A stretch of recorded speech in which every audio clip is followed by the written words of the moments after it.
C'est un peu le livre qui manquait, celui que l'on lit, mais aussi celui que l'on sort régulièrement de sa bibliothèque pour le consulter, pour lever un doute, pour confirmer une idée, trouver une réponse à une question.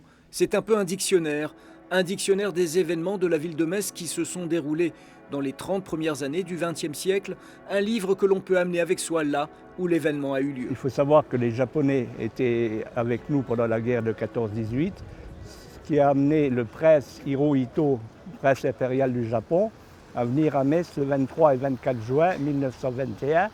Et donc, le 23 juin 1921, il est venu ici visiter la cathédrale.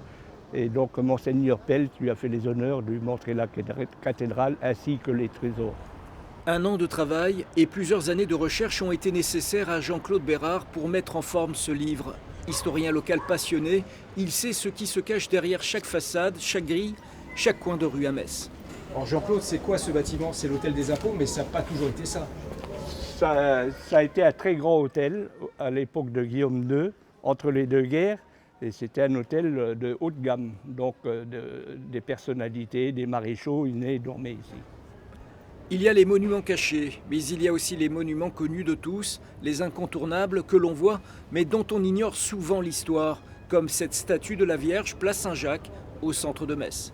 Pendant la Première Guerre mondiale, Monseigneur Benzler, il avait fait le vœu que si Metz est épargné, parce que Reims et Verdun ont été totalement détruits, alors il a fait le vœu qu'on va élever une statue à la Vierge Marie.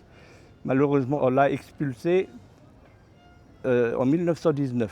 Donc les Français l'ont expulsé parce qu'il était allemand et ils ont eu tort parce que tout allemand qu'il était, il appréciait les Lorrains et les Lorrains l'ont apprécié. D'ailleurs, quand il est parti, il y a beaucoup de monde qui l'a accompagné à la gare.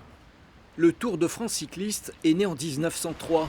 Très vite, il devient un phénomène populaire, un succès international qui entraîne le déroulement de certaines de ses épreuves, en partie à l'étranger. Ce fut le cas à Metz avant la guerre de 14. Nous sommes au moment de l'Esplanade.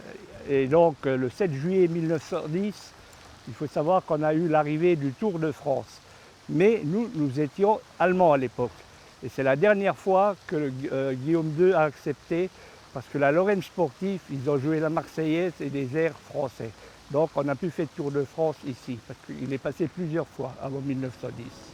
L'histoire de Metz est très riche, ses frontières qui changent, les personnalités qui y ont vécu ont eu une grande influence sur son parcours, sur sa destinée. Comme Lafayette, parti de Metz pour libérer l'Amérique de l'Angleterre. C'est un peu tout cela que Jean-Claude Bérard nous raconte dans son très beau livre.